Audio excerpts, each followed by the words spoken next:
ஒரு ஹீட் அட்மாஸ்பியர்லேருந்து ஒரு கூல் டெம்பரேச்சர்ஸ்க்கு போகும்போது ரத்த நாளங்கள் சுருங்கலாம். அந்த சுருங்கும் போது ரத்த ஓட்டம் குறையும். ரத்த ஓட்டம் குறையிறதுனால திடீர்னு அது வந்து ஒரு ஃபெயிண்டிங், அதாவது மயக்கத்தை ட்ரிகர் பண்ணி விடலாம். அதனால மயக்கம் போட்டு விழுவாங்க. இதுல யார் ரொம்ப ஹை ரிஸ்க் குரூப்னு பார்த்தீங்கன்னா, சமூக வலைதளங்கள்ல எல்லாம் பார்க்கிறோம். ரொம்ப அதீத வெயில்ல இருந்துட்டு டக்குன்னு ஒரு ஏசி ரூம்குள்ள போகக்கூடாது. அப்படி போனா இதயத்துக்கு ஏதாவது பாதிப்பு ஏற்பட வாய்ப்பு இருக்கு, மாரடைப்பு ஏற்பட வாய்ப்பு இருக்கு அப்படின்லாம் சொல்றாங்க இல்லையா? அப்படி அதீத வெப்பத்துல இருந்து டக்குன்னு ஒரு குளிருக்கு போகக்கூடாதா? என்ன நடக்கும்? ஆக்சுவலாக இந்த கொஸ்டினுக்கு ஆன்சர் இஸ் நோ. மெடிக்கலி பார்த்தீங்கன்னா இட் இஸ் எக்ஸாஜுரேட்டட். ஒரு நார்மல் ஹெல்த்தி பர்சன் ஒரு ஹாட் அட்மாஸ்பியர்லேருந்து திடீர்னு ஏசி ரூமுக்கு போகிறதுனால எல்லாம் ஹார்ட் அட்டாக் வராது.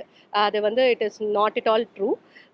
பட் என்ன நடக்கலாம் அப்படின்னா, ஒரு ஹீட் அட்மாஸ்பியர்லேருந்து ஒரு கூல் டெம்பரேச்சர்ஸ்க்கு போகும்போது ரத்த நாளங்கள் சுருங்கலாம். அந்த சுருங்கும் போது ரத்த ஓட்டம் குறையும். ரத்த ஓட்டம் குறையிறதுனால திடீர்னு அது வந்து ஒரு ஃபெயிண்டிங், அதாவது மயக்கத்தை ட்ரிகர் பண்ணி விடலாம். அதனால மயக்கம் போட்டு விழுவாங்க. இதில் யார் ரொம்ப ஹை ரிஸ்க் குரூப்னு பார்த்தீங்கன்னா, ரொம்ப வயதானவர்கள், ஏற்கனவே ஹார்ட் ப்ராப்ளம் இருக்கிறவங்க, அது அது தவிர நீரிழப்பு நிறைய சிவியர் டீஹைட்ரேஷன் சொல்லுவாங்க. அந்த மாதிரி இருக்கிறவங்களுக்கு there is quite risk. But இதனால ஹார்ட் அட்டாக் வரும்லாம் கிடையாது. இது ஒரு புறம் இருக்க, தொடர்ச்சியாக நீர்ச்சத்து இழப்பு ஏற்பட்டுக்கிட்டே இருக்கு. வியர்வை மூலமாகவோ ஏதாவது ஒரு காரணத்தினால நீர் இழப்பு ஏற்பட்டுக்கிட்டே இருக்கு அப்படின்னா, அது மூளையுடைய செயல்பாட்டை பாதிக்கிறதுக்கான வாய்ப்பு இருக்கிறதா? கண்டிப்பாக.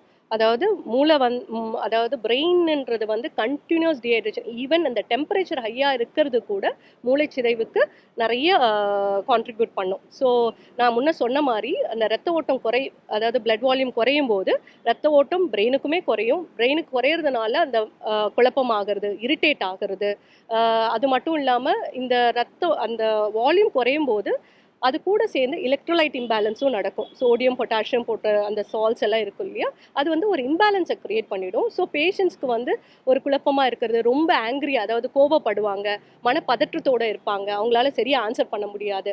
ஸோ அதை தான் நம்ம அந்த பிரெயின் ஃபாகிங்னு சொல்றோம். ஸோ அதனால பிரெயினுக்கான இட் கேன் அந்த high temperatures can affect brain. இப்போ நான் ரொம்ப ஹெல்த்தியான சாப்பாடு எடுத்துக்கிறேன், இல்லை ஜிம்முக்கு போகிறேன், நல்ல ஃபிசிக் நல்லா வச்சுருக்கேன், என்னுடைய உடல் ரொம்ப பலமாக இருக்குது, அப்போது ஹீட் டாலரன்ஸும் எனக்கு நிறைய இருக்கும் அப்படின்ற மாதிரி சிலர் சொல்லுவாங்க இல்லையா?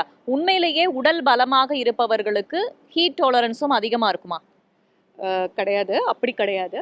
Heat tolerance is not at all related to the core strength. என்னன்னா, நீங்கள் பார்த்தீங்கன்னா அத்லெட்ஸ் எல்லாம் they will do very heavy work outs, நிறைய ஒர்க் அவுட்ஸ் பண்ணுவாங்க. அப்போது அவங்களோட இன்டர்னல் டெம்பரேச்சர் வந்து நல்ல இன்க்ரீஸ் ஆகும். இப்போ வெளியில் இருக்கிற டெம்பரேச்சரும் ஜாஸ்தியாக இருந்தது அப்படின்னா அவங்க கூட சுருண்டு விழுவாங்க. ஸோ ஹீட் டாலரன்ஸுக்கும் கோர் பாடி ஸ்ட்ரென்த்துக்கும் சம்மந்தம் கிடையாது. It depends on few factors. என்னென்ன ஃபேக்டர்ஸ்னா, அவங்களோட ஹைட்ரேஷன் ஸ்டேட்டஸ், அவங்க உடம்புல எவ்வளோ நீர் சத்து இருக்குது, அவங்க இந்த டெம்பரேச்சர், இந்த ஹியூமிடிட்டிக்கு அக்லிமடைஸ், அதாவது ஒத்து போகிற பாடியில் இருக்காங்களா, எவ்வளோ நாள் இங்கே அந்த மாதிரி சுச்சுவேஷனில் இருந்திருக்காங்க, அவங்களுக்கு ஏற்கனவே ஹெல்த் இஷ்யூஸ் ஏதாவது இருக்கா, ஏதாவது ரெகுலர் மெடிசன்ஸில் இருக்காங்கன்றதெல்லாம் நம்ம பார்த்து தான் அதை சொல்ல முடியும்.